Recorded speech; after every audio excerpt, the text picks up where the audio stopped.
un message troublant, ce auquel nous ne nous attendions pas. Pendant que le monde chrétien est basé sur la deuxième alliance, Dieu nous surprend avec sa troisième et dernière alliance. Étant tous déstabilisés par cette révélation, nous avons entrepris d'échanger avec celui qui est le porteur et le médiateur de cette alliance. Chers téléspectateurs, voulez-vous en savoir de plus sur ce sujet? Asseyez-vous confortablement et ensemble, recevons ce médiateur de la troisième alliance, le Cohen Yashael. Shalom prophète. Shalom, shalom. Comment allez-vous? Par la grâce du Père, je me porte super bien. Et la famille? Tout le monde se porte bien. Merci d'accepter ce temps chrétien. Avec plaisir, bien sûr. Vu que je ne suis pas seul, je suis avec mon confrère Hugues Ahmed. D'accord. Merci. Nous allons échanger avec vous sur la troisième alliance. Alors, vu que les chrétiens sont dans la deuxième alliance, vous prêchez la troisième alliance. Alors, prophète, que signifie cette troisième alliance? Alors, merci déjà de m'inviter, bien sûr, pour cet entretien. C'est toujours un plaisir d'échanger avec vous sur la parole. J'aimerais également lancer un shalom à nos frères et sœurs qui nous regardent par le monde entier, tous les éternistes.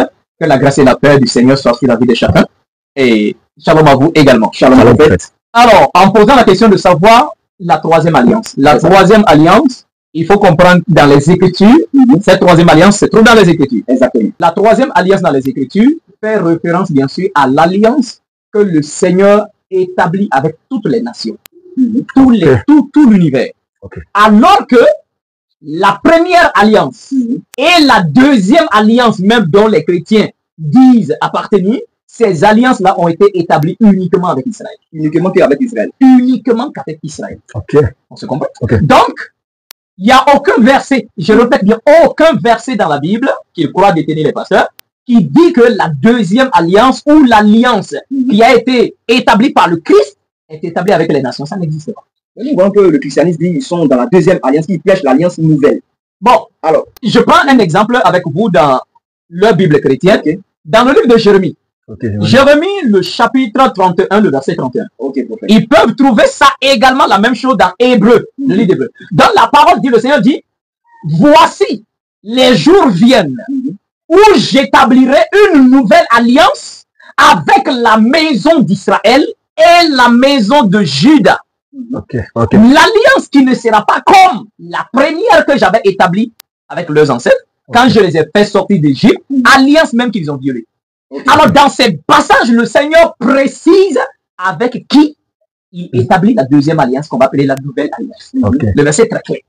Voilà pourquoi je dis souvent, c'est ceux-là, quand ils n'ont pas des bases, ils n'ont pas ce sur quoi ils veulent s'appuyer, ils vont s'entêter. Voilà pourquoi souvent je dis, tu vois, les gens sont bêtes. Les gens pensent que j'insulte. Non, je ne sais pas. Et je suis en train juste de démontrer leur état de mentalité. En fait. Tu ne peux pas voir un verset comme ça, où il est bien écrit, j'établirai une nouvelle alliance avec la maison d'Israël et la maison de Juda.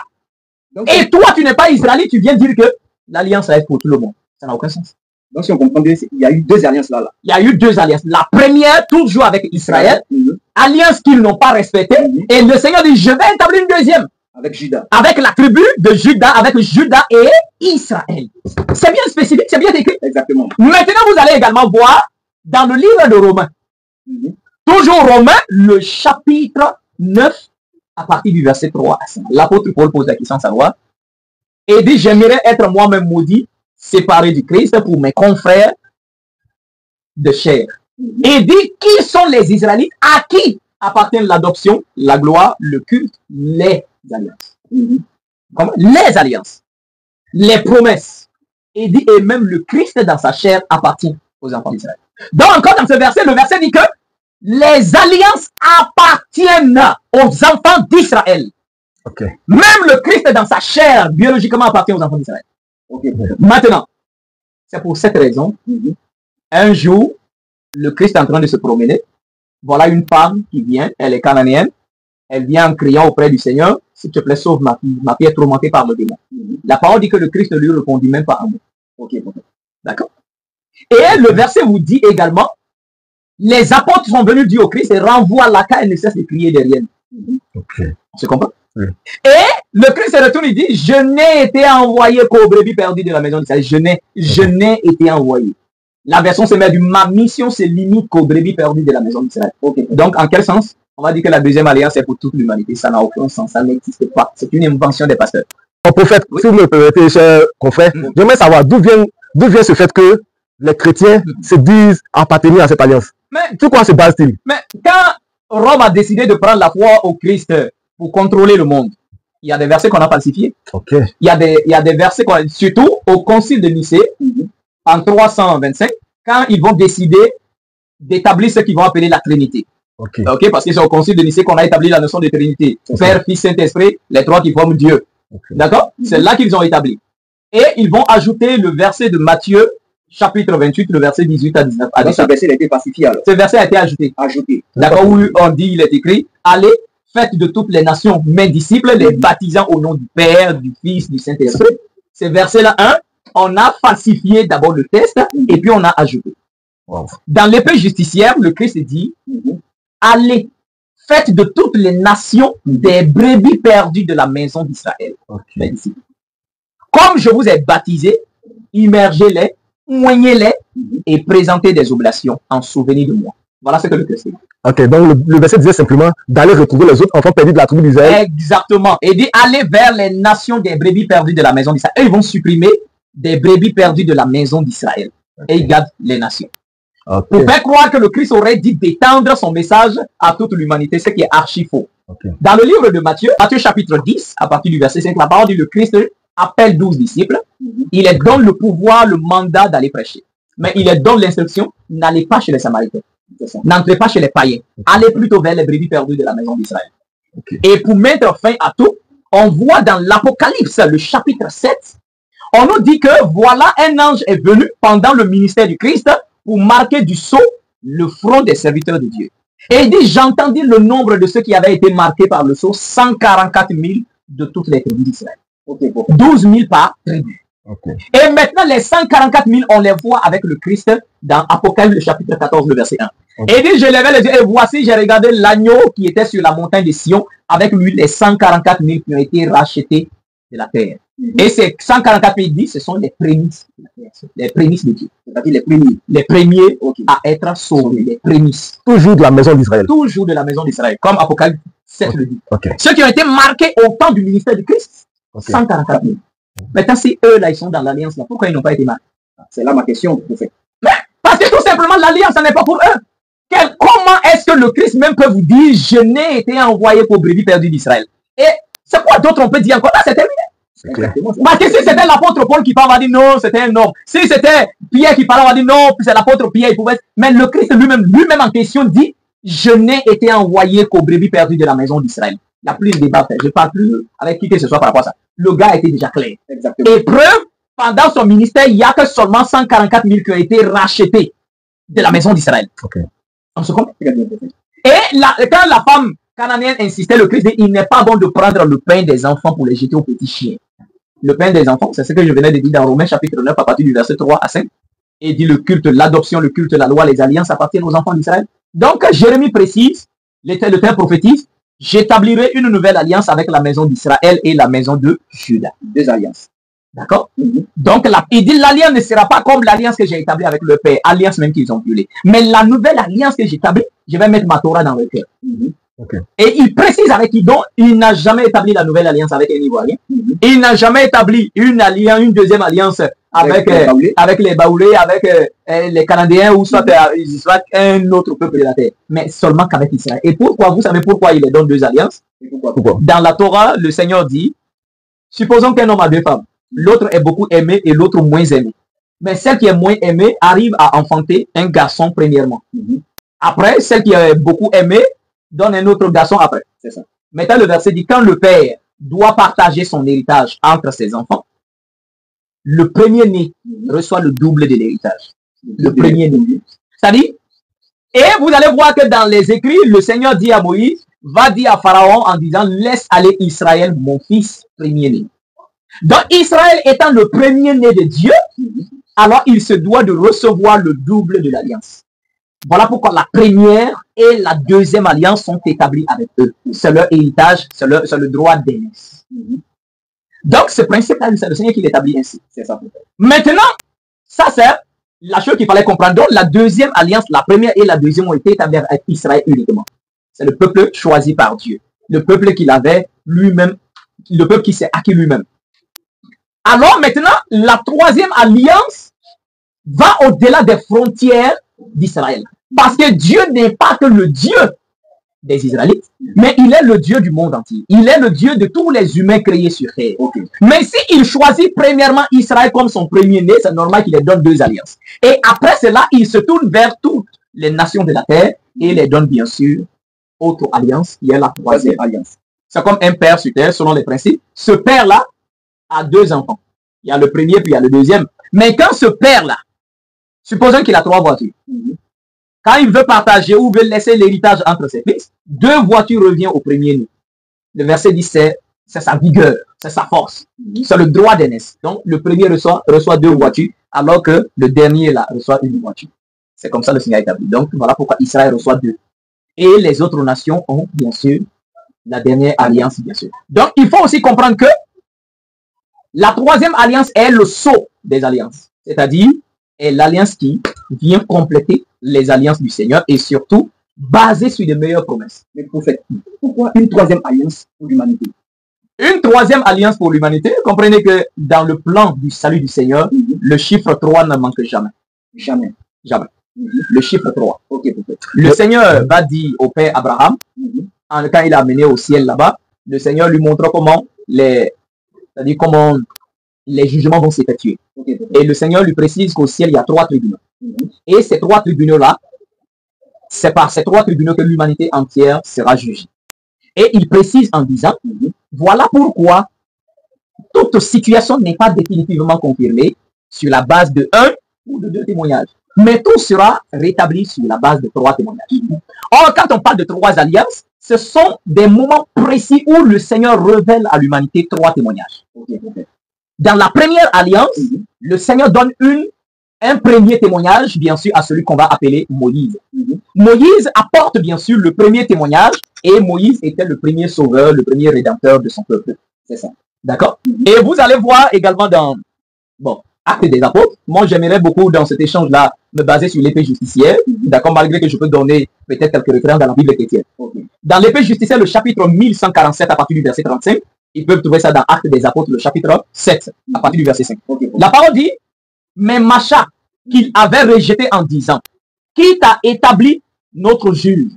C'est lui que le souverain envoya comme prince et comme rédempteur de son peuple, avec l'assistance de l'ange qui lui était apparu dans le buisson.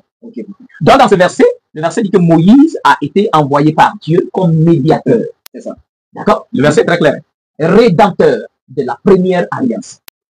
Donc, la première alliance établie avec les enfants d'Israël, on les fait sortir de la terre d'Égypte pour les amener à Canaan, donc l'alliance est établie avec eux. Et Moïse est le rédempteur de l'alliance. Il est le médiateur de cette alliance-là. Le libérateur, le rédempteur, le sauveur. C'est le mot qui a été écrit. C'est ça. Rédempteur.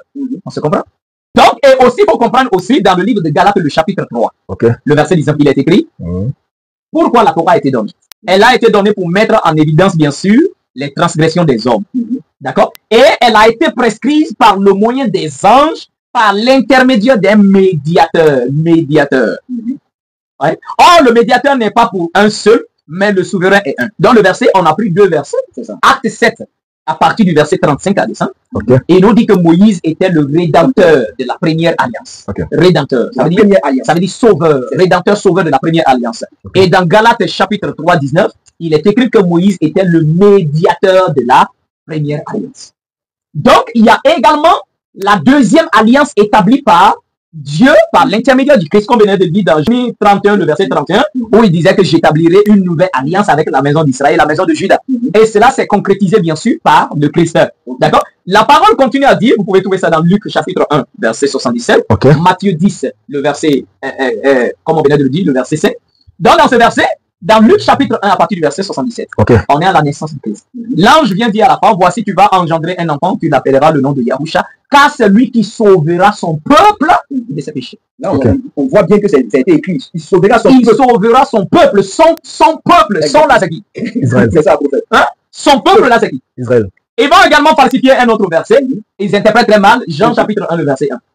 Et il dit, au commencement était la parole était avec Dieu, et la parole était Dieu. Et la parole a été faite chair. Et elle est venue chez les siens. Et les siens ne l'ont pas reçu. Mais à tous ceux qui l'ont reçu, à ceux qui l'ont accepté, il a donné le pouvoir d'être des enfants de Dieu. Quand un chrétien interprète le verset, là, il te dit que le Christ est venu chez les siens, c'est-à-dire son peuple. Mais les siens ne l'ont pas accepté. Son peuple ne l'a pas accepté. Mais maintenant, le verset dit, mais tous ceux qui l'ont accepté pour eux, dans le monde entier, tous ceux qui l'ont accepté, ils ont reçu le droit d'être enfants de Dieu. On dit, il est venu chez les siens. Mais les siens ne l'ont pas accepté. Mais tous ceux qui l'ont accepté, mais on est toujours dans le contexte de chez les siens. On se comprend? Les siens ne l'ont pas accepté, mais parmi les siens, ceux qui l'ont accepté, ceux qui ont cru en lui, donc on les a donné le pouvoir d'être enfants de Dieu. On ne sort pas du cadre des siens. Voilà pourquoi dans Romains, le chapitre 11, le verset 25, l'apôtre Paul dit, frère, je ne veux pas que vous ignoriez ce mystère. C'est qu'une partie d'Israël est tombée dans l'endurcissement. On n'a pas dit que c'est tout Israël qui a rejeté le Christ. Mais une partie est tombée dans l'endurcissement. C'est ceux-là, parmi les siens, qui n'ont pas cru en lui. Mais ceux qui ont cru en lui, il les a rachetés comme les prémices de toute la création. Voilà pourquoi on les voit. Dans Apocalypse chapitre 7, on dit, on a racheté, on a marqué du sceau 144 000 personnes en Israël. Et ceux-là, ils sont au ciel avec le Mashiach. Le Christ est le médiateur et le sauveur de la deuxième alliance. Mais n'oubliez pas qu'il y a autre alliance qui vient, qui est la troisième alliance également. Ok, pour en venir, prophète. Vous avez dit dans vos précédentes vidéos que vous êtes le rédempteur, le médiateur de la troisième alliance. Et effectivement, tout à l'heure, vous nous parlez de la première alliance qui avait pour médiateur Moïse. Bien sûr. La seconde alliance qui a pour médiateur Yahushua. Médiateur et sauveur. Médiateur et sauveur. Je vais être clair. Médiateur et sauveur. Ok, donc pour bien comprendre, chaque alliance a son médiateur et sauveur. Exactement. Monsieur Moïse pour Israël en Égypte. Yahushua, qui est le Christ, pour le peuple Israël, pour le sauver de leurs péchés. Maintenant, en parlant de la troisième alliance, vous dites être le rédempteur, médiateur et sauveur. Vous avez bien défini les différentes alliances précédentes avec le messager, rédempteur et sauveur de ces alliances, avec des passages bibliques bien définis. Aussi, nous aimerions bien savoir où est-ce qu'il est question de la troisième alliance dans les Écritures et qui est le messager. D'accord, il n'y a pas de souci, merci. Je suis toujours heureux à ce que nous soyons toujours dans les Écritures. C'est ça, parce que c'est malgré que ils ont falsifié la parole, mais si nous nous efforçons, nous retrouvons toujours les traces. Je vais vous amener à un verset. Et le verset est, avant de retourner dans ce que les chrétiens vont appeler Ancienne Alliance, on va d'abord aller dans le Nouveau Testament. Parce qu'ils disent qu'il y a l'Ancien Testament, il y a le Nouveau Testament. Donc je les amène d'abord dans le Nouveau Testament. On va décortiquer ensemble. Si vous êtes d'accord, vous dites. Si vous n'êtes pas d'accord, vous dites. Nous sommes en face du monde. Nous sommes d'accord. Voilà. Je ne veux pas qu'il y ait des personnes qui suivent oui. Non, il faut que vous soyez convaincus de nous sommes d'accord. Nous allons vérifier ensemble. Alors, Romains, le chapitre 11. Romains chapitre 11. À partir du verset 25. Alors, le contexte ici, c'est l'apôtre Paul qui parle. Voici la Bible chrétienne. Je prends, vous pouvez vérifier, tous ceux qui nous regardent. Romains chapitre 11, verset 25.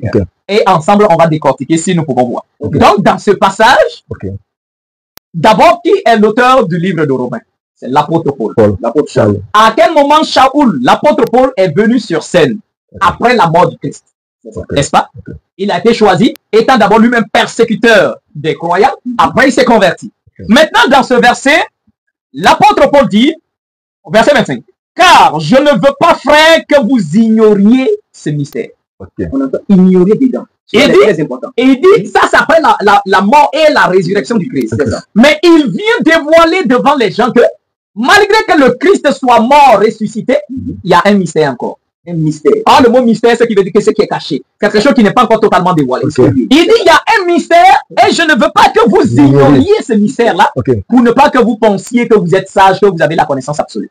Maintenant, la question est, quel est ce mystère? Quel est bien ce mystère? Alors, je ne veux pas que vous ignoriez ce mystère afin que vous ne vous regardiez point comme sage. C'est qu'une partie d'Israël est tombée dans l'endurcissement jusqu'à ce que la totalité des païens soit entrée. Avant de continuer, il dit le mystère, c'est quoi? C'est que une partie d'Israël était tombée dans l'endurcissement. Lui, il fait partie de cette partie d'Israël qui était dans l'endurcissement. Ah non, lui, il a cru. Lui, il a cru au Mashiach. Mais il dit une partie est tombée dans l'endurcissement. Et cette partie qui est tombée là, ils doivent rester ainsi jusqu'à ce que les païens entrent. Donc le mystère détermine que les païens doivent entrer dans le peuple de Dieu. Mais pour ce faire, une partie d'Israël tombe dans l'endurcissement jusqu'à ce que les autres entrent. Mais la question qu'on va se poser, qui sont ces peuples païens qui doivent entrer? Et comment? On va arriver. Mais on continue le verset 26. Il dit quand les autres nations doivent entrer, maintenant le verset il dit ainsi. En d'autres termes, après cela, maintenant il dit tout Israël sera sauvé. Selon qu'il est écrit, il va prendre une prophétie. Selon qu'il est écrit, le libérateur viendra de Sion.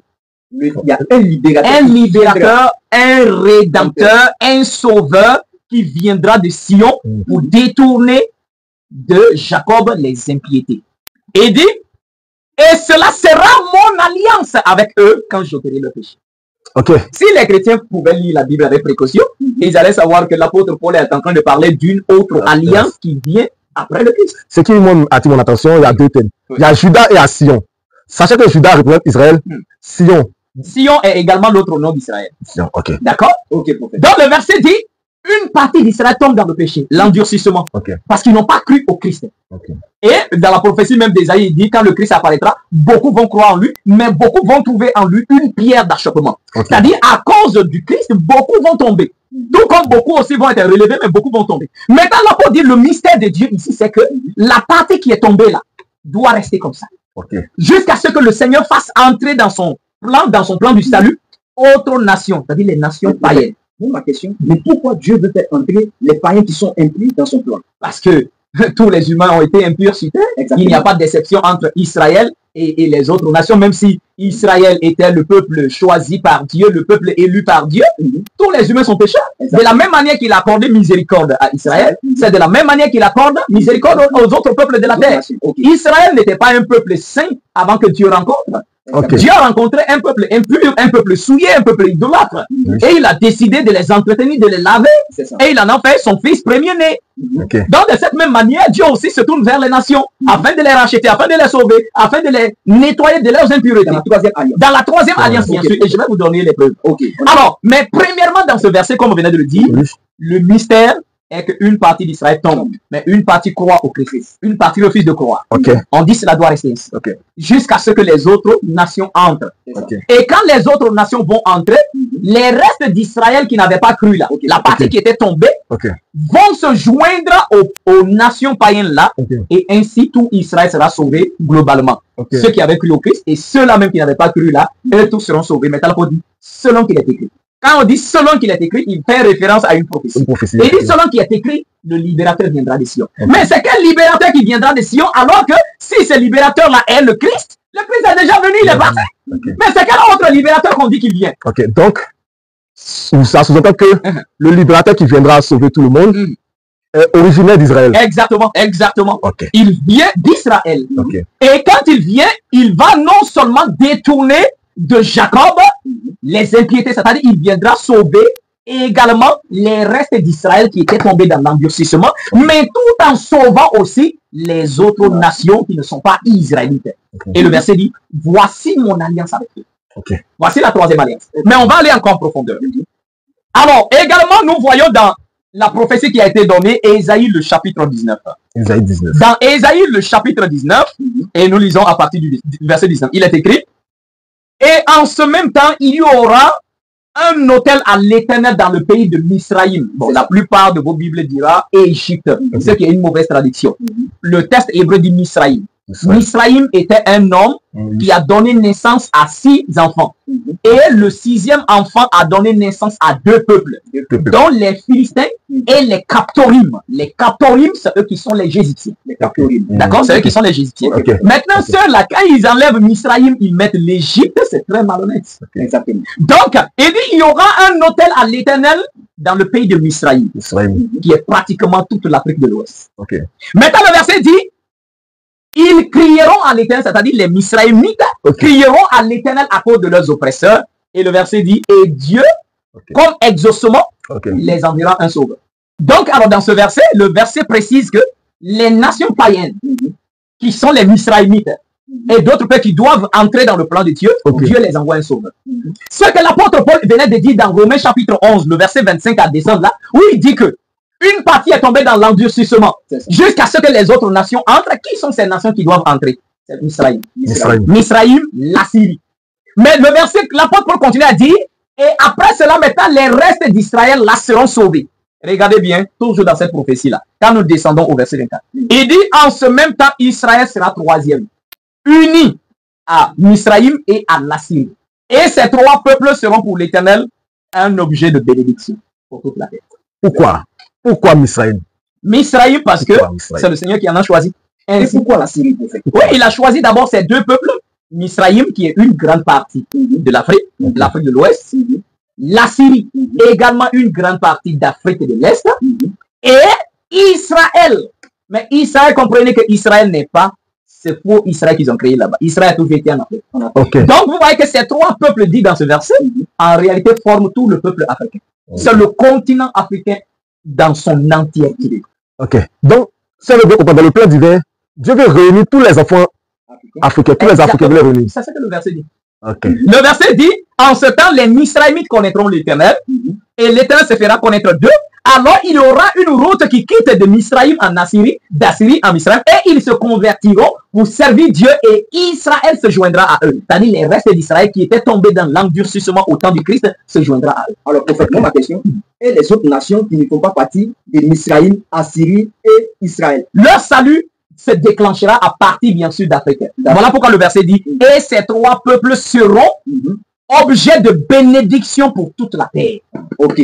Là, objet de bénédiction pour toute la terre. Voilà pourquoi j'ai toujours dit que l'Afrique, le berceau du salut mondial. Ok.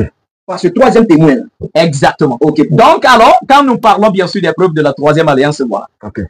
C'est clair. Les prophéties sont là. C'est clair. L'apôtre Paul en parle et la prophétie d'Ésaïe en parle. Parce que si les chrétiens là, ils sont déjà endoctrinés, qui sont déjà entêtés. Non, ce sauveur-là, c'est le Christ.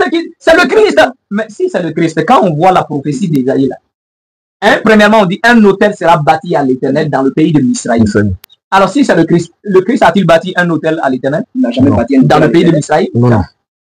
On se comprend? Non. Le Christ n'est jamais même venu en Afrique de l'Ouest. Exactement. Il a vécu en Afrique centrale, l'Afrique du Sud, il est allé en Inde, il est allé en Égypte chez les Captorimes, il est allé chez les Chaldéens, il est allé en Inde, mais il n'est jamais venu en Afrique de l'Ouest. Or, pour l'accomplissement de cette prophétie, on dit, ce sauveur-là, un autel est bâti à l'Éternel dans le pays de Misraïm. Or, à l'époque du Christ, il y avait déjà le temple de Jérusalem. On ne peut pas laisser l'autel du temple de Jérusalem pour aller installer autre autel ailleurs. Ça n'existe pas. C'est ça. Maintenant, parlons d'autel. Sachant que le culte était bien défini, il y a un peuple, ou sinon il y a des personnes destinées à bâtir des hôtels à l'Éternel. Mais bien sûr, il faut être lévite pour pouvoir bâtir l'autel. Si on n'est pas lévite, on ne peut pas bâtir d'hôtel. Le Christ même ne pouvait pas bâtir l'autel parce que le Christ n'est pas lévite. Le Christ était de la tribu de Juda. Même dans la Bible hébreu, dit, quand le Christ était sur terre, il ne pouvait jamais être un sacrificateur parce que sur terre, il y a déjà des sacrificateurs établis. Donc le rédempteur de la troisième alliance, bien sûr, sort de Sion, vient de Sion, est un Israélite obligatoirement. Et c'est ce qui fait de lui un Lévite. Parce que cette prophétie a été donnée aussi par le Père Lévi. Le Père Lévi nous enseigne 8 sacerdoces. Et dit au 7e sacerdoce, il y aura tellement d'impureté que le sacerdoce prendra fin. Et ça, c'était au temps du Christ. Et dit quand le sacerdoce prend fin à cause des péchés des hommes, c'est après cela que le Seigneur suscitera un autre sacrificateur. À qui toutes les paroles du Seigneur seront révélées, bien sûr. Donc, or, au temps du Christ, le temps du Christ était le temps du 7e sacerdoce. Et après le Christ, vous voyez que le sacerdoce a pris fin. Le temple de Jérusalem a été détruit. Les murs ont été renversés. Le sacerdoce a pris fin. Israël a été déporté en exil. Maintenant, voyons maintenant l'accomplissement de la prophétie d'Ésaïe. Et dit un autel sera de nouveau bâti à l'Éternel. Le culte de l'Éternel sera rétabli de nouveau. Mais cette fois-ci, ça ne sera pas à Jérusalem. Mais cette fois-ci, c'est en Misraïm, en Afrique de l'Ouest. C'est là désormais le sanctuaire du Seigneur sera bâti. Donc c'est une bénédiction pour tous ceux qui sont Misraïm. Alors bien sûr. Donc alors voilà dans quoi consiste bien sûr la troisième alliance. Et le Seigneur suscite un sacrificateur. Et c'est ce sacrificateur-là qui est le médiateur de cette troisième alliance et le sauveur de la troisième alliance. Si quelqu'un vous dit que le Christ est venu sauver toute l'humanité, il est bête. Le Christ n'a même pas sauvé ceux qui ont vécu au temps de Moïse. Alors, prophète, est-ce que ces personnes-là accepteront-ils ce sauveur-là? Mais s'ils n'acceptent pas, tant pis pour eux. Est-ce que c'est tout le monde qui a accepté le Christ? Vu qu'ils n'ont pas accepté le Christ. Mais bien sûr. Mais le problème, il faut comprendre que Moïse était le sauveur de son peuple. C'est ça. Dans la première alliance, Moïse était le sauveur. On a lu, non? Il était médiateur et rédempteur. Le Christ était médiateur et rédempteur de ceux qui ont vécu en son temps, bien sûr. Maintenant, dans la troisième alliance, le Seigneur dit, le verset a été clair. C'est ça. Ésaïe 19, le verset 19. C'est ça. Il dit quand ils vont crier à l'Éternel, l'Éternel fera quoi? Les envoyants et sauveurs. Le verset dit l'Éternel les enverra un sauveur. C'est ça. Mais ici, on ne parle pas du peuple d'Israël. On dit Misraïm. Effectivement. Est-ce que le Christ a été envoyé aux Misraïmites? Non. Il n'y a jamais arrivé. Les prophéties sont là. Voilà pourquoi je dis, je défie n'importe quel pasteur qui vient s'asseoir devant. Le verset est clair. Le Christ dit, je n'ai été envoyé qu'aux brebis perdues de la maison d'Israël. Donc lui, il dit, il a été envoyé pour Israël. Alors que cette prophétie dit, chez les Misraïmites là-bas, les Misraïmites vont crier à Dieu. Ça. Et Dieu les enverra un sauveur. Donc ce sauveur est là. Et ce sauveur-là, quand il vient, il va sauver Misraïm, il va sauver Assyrie, il va sauver les restes d'Israël qui étaient tombés dans l'endurcissement au temps du Christ. Et il va former ces trois peuples-là pour en faire désormais un peuple pour l'Éternel. Et ce peuple-là sera obligé de bénédiction pour l'humanité. Au fait, la mission est grande à mon avis parce que Moïse a sauvé une partie d'Israël. Oui. Le Machia a sauvé une partie d'Israël. Mais là, le troisième messager, le troisième rédempteur, il vient sauver pratiquement toute l'humanité. Et cela est écrit, c'est pas une invention, c'est écrit. Je vais lire encore avec vous. Allons-y dans Apocalypse. Je venais de le dire. Dans Apocalypse, le chapitre 7, du verset 1 à 10, la parole dit, pendant le temps du ministère du Christ, un ange était venu marquer du sceau les fronts des serviteurs de Dieu. Et ceux-là qui ont été marqués sont 144 000 de toutes les tribus d'Israël. Maintenant, on voit dans Apocalypse 14, les 144 000, là, le verset nous dit, ils sont au ciel avec le Christ, sur la montagne des Sion. D'accord? Ils sont au ciel avec le Christ. Maintenant, on fait le bilan du ministère du Christ. On te dit, ceux-là, ce sont les premiers. Alors, maintenant, le verset dit ici, dans Apocalypse 14, là, que les 144 000 ont été rachetés par le Mashiach. Ils sont avec lui au ciel. Et les 144 000 font les prémices. Et c'est eux qui ont été rachetés d'entre les hommes. À part les 144 000, le Christ n'a sauvé personne d'autre. D'accord? À part les 144 000, le Christ n'a sauvé personne d'autre. Même si ceux qui avaient cru au Christ, quand le nombre 144 000 a été atteint, les autres, là, on les a gardés. D'accord? Maintenant, le verset commence pour lui, à partir du verset 6, là. Après le bilan du ministère du Christ, on passe maintenant à l'autre événement. La parole dit, un autre évangile a été donné. Et cet évangile, c'est pour prêcher, le verset dit, pour prêcher à tous les habitants de la terre, à toute nation, toute tribu, tout peuple, à toute langue. Tous les habitants de la terre. Et une fois que le message est fini d'être prêché, au verset 14 d'Apocalypse 14, là, on dit maintenant on fait la moisson, car la moisson de la terre est mûre. Alors que le Christ, l'évangile du Christ était l'évangile apporté aux prémices, qui sont 144 000. Alors que l'évangile qui est donné par Dieu pour la troisième alliance, c'est pour toutes les nations de la terre. Alors, prophète, vous avez bien défini la troisième alliance, mais vous nous avez dit aussi, pourquoi est-ce que le choix s'est porté sur Israël? Aussi, nous avons dit que le Rédempteur vient de Sion. Mais nous voulons l'identité de ce Rédempteur. Même si, auparavant, dans d'autres vidéos, vous nous avez dit que vous êtes le Rédempteur de la troisième alliance, nous voulons vraiment savoir pourquoi vous. Alors, je précise et je dis devant la face du monde, sans complexe d'infériorité, sans complexe de supériorité, sans orgueil, le Seigneur établit la troisième alliance et je suis le porteur, le médiateur, le rédempteur dans la troisième alliance. Et si vous ne croyez pas que je sois le porteur, le rédempteur de la troisième alliance, aucun ne sera sauvé. Je le dis et je le précise, avec certitude. Parce que seul le troisième messager de la troisième alliance a été mandaté par le Père afin de déclencher le salut pour toute l'humanité. Donc, par conséquent, le Christ n'a pas apporté le salut sur la terre. Si vous voulez, je vous donne des preuves. Le Christ n'a pas apporté le salut sur la terre, mais entre parenthèses, il a racheté uniquement 144 000 comme les prémices qu'il a déjà pris. Ils sont déjà au ciel avec lui. Mais tous les autres croyants, même ceux qui ont cru en lui, ils ont été gardés pour la fin. Donc, il faut comprendre que le Christ n'a pas apporté le salut.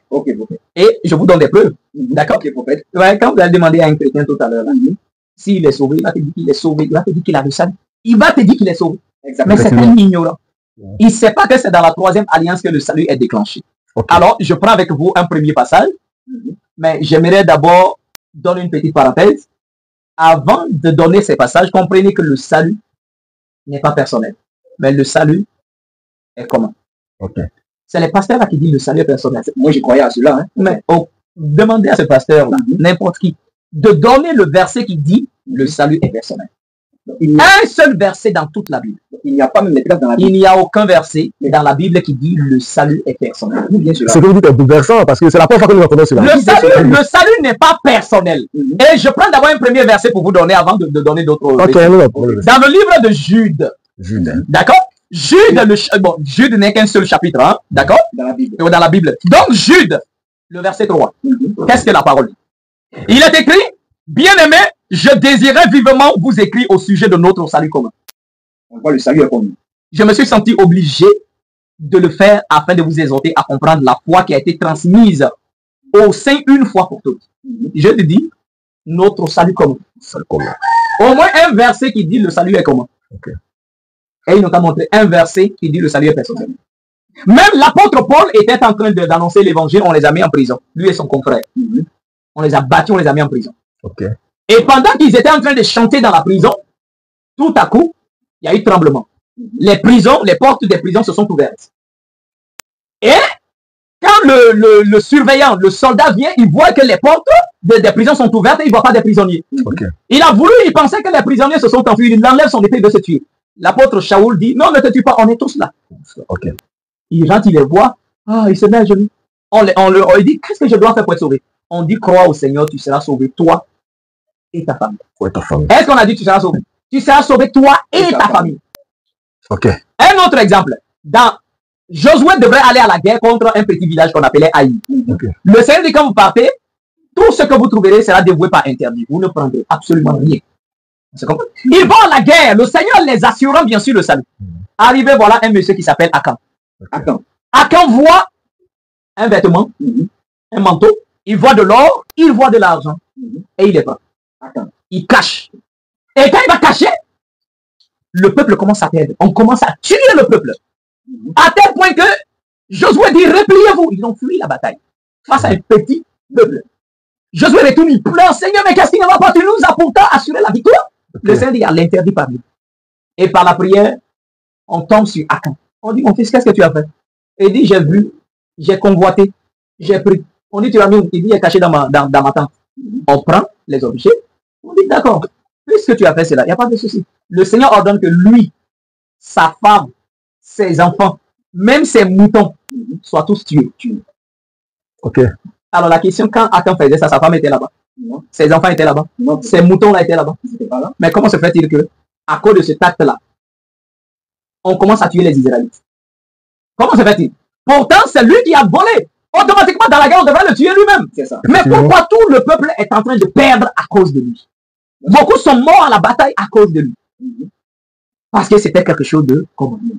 Et pour sa punition, d'accord, lui, sa femme, ses enfants, ses moutons, eux, tous on les tue.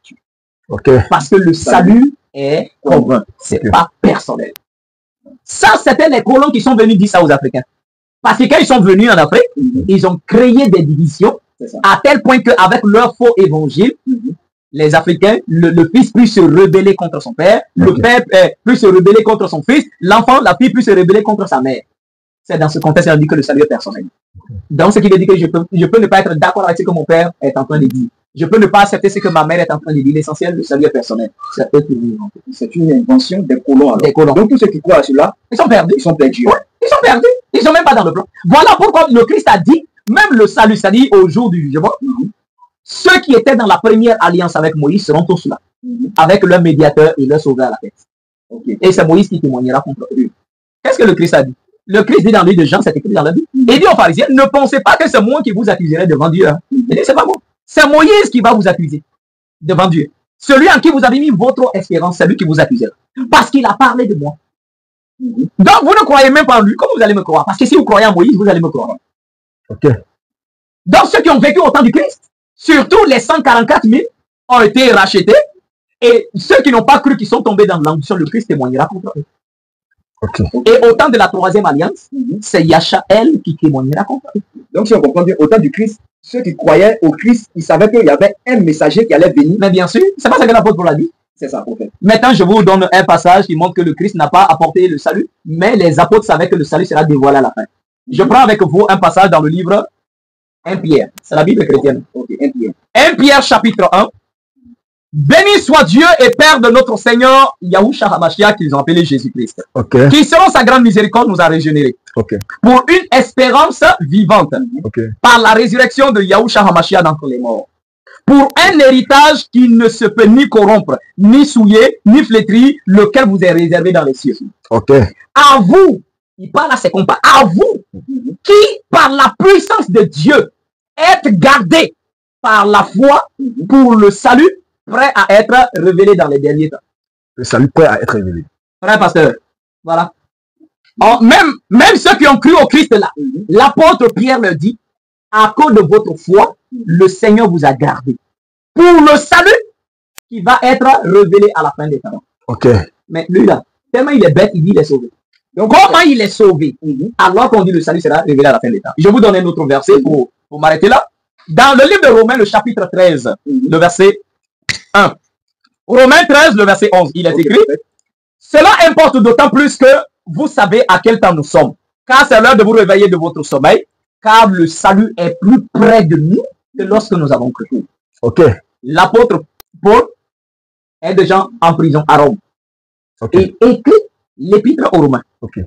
Il dit à ses confrères, c'est pas le temps de dormir. C'est le temps de vous réveiller de votre sommeil. Car actuellement où je suis en train de vous écrire, le salut est plus près de nous que lorsque nous avons cru. Ce qui veut dire que quand ils avaient cru, le salut n'était même pas encore là, c'était trop loin même. Et le salut était tellement loin. Mais il dit actuellement où je suis en train de vous écrire, le salut n'est pas encore venu, mais c'est un peu plus près de nous qu'au début. Alors qui peut dire qu'il est sauvé? Il parle du salut de la troisième alliance donc. Le salut de la troisième alliance, et c'est ce qu'on appelle l'évangile du Christ. C'est que les moineaux va prêcher. C'est pas l'évangile.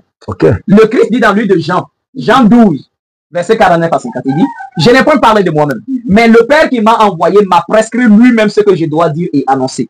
Et je sais que son commandement est la vie éternelle. Voilà pourquoi ce que je dis, je l'ai dit exactement comme le Père me les a dit. C'est quoi ils appellent l'évangile? Crois en Jésus, il est mort, tu seras sauvé. Jésus t'aime, tu crois en Jésus, tu es sauvé. C'est ça ils appellent l'évangile. Mais pourtant, c'est pas ça l'évangile. Pourtant, c'est que nous avons continué. L'évangile, c'est le commandement. L'évangile, c'était quoi? Vous allez voir que Jean-Baptiste, dans leur Bible, est écrit dans Matthieu chapitre 3, verset 1. On dit: à ce temps-là, paru Jean-Baptiste dans le désert, il commence à prêcher. Repentez-vous car le royaume des cieux est proche. C'est quoi le mot proche? C'est en train de dire. Ça vient. Le royaume des cieux est proche. D'accord. Le Christ aussi, Matthieu chapitre 4, le verset 17, on dit à ce moment, le Christ commence à prêcher. En disant: repentez-vous car le royaume des cieux est proche. Pourquoi il n'a pas dit le royaume des cieux est là? Le royaume des cieux est proche. Or, le royaume des cieux, c'est le règne de Dieu. Et le règne de Dieu, c'est le salut pour les humains. En d'autres termes, repentez-vous car le salut de Dieu est proche. Dans Ésaïe, le Seigneur dit: mon salut ne tardera pas à venir. On se comprend? Donc, repentez-vous car le salut est proche. Le royaume des cieux est proche. Le Christ vient, il répète la même chose. Repentez-vous car le royaume des cieux est proche. Repentez-vous car le salut est proche. Pourquoi il n'a pas dit que le salut est là? Pourquoi il n'a pas dit que j'ai apporté le salut? C'est vrai. Et en plus, dans Matthieu, le chapitre 10, le verset 5, on dit quels sont les 12 disciples que le Christ choisit, il les envoie prêcher. Il les donne le pouvoir, guérir les malades, ressusciter les morts, purifier les lépreux. En partant prêcher en disant: oh, Jésus vous aime, croyez en lui, il est mort, il est ressuscité. Non. Repentez-vous car le règne des cieux est proche. Quel est ce royaume qui est proche, qui vient? C'est le salut. C'est le règne de Dieu. Et le règne de Dieu, c'est le salut. C'est la délivrance qui vient de Dieu. Repentez-vous car le règne de Dieu est proche. Donc Jean-Baptiste a prêché, le Christ en a prêché, il a envoyé ses apôtres à aller prêcher. Donc les apôtres savaient que le salut n'est pas encore venu, le royaume n'est pas encore venu. Voilà pourquoi Pierre dit: mais bien aimé, vous qui avez cru là, on vous garde pour le salut, prêt à être révélé dans la fin. L'apôtre Pierre dit, mais l'apôtre Paul dit: attention, réveillez-vous de votre sommeil, car le temps actuel là, le salut est plus près de nous que lorsque nous avons cru. Voici l'évangile. Demandez aux hommes de se repentir parce que le salut de Dieu vient, le royaume de Dieu vient. Ça c'est l'évangile. Mais aucun chrétien n'a jamais prêché ça. Donc, si on comprend bien, le royaume de Dieu est là. Le royaume de Dieu est là. Le royaume de Dieu est là, c'est la troisième alliance. Présentement, parce que nous sommes dans la troisième alliance. C'est la fin, qui est la dernière alliance de Dieu. Donc, alors voilà en un mot ce qu'on pouvait dire par rapport à ce sujet.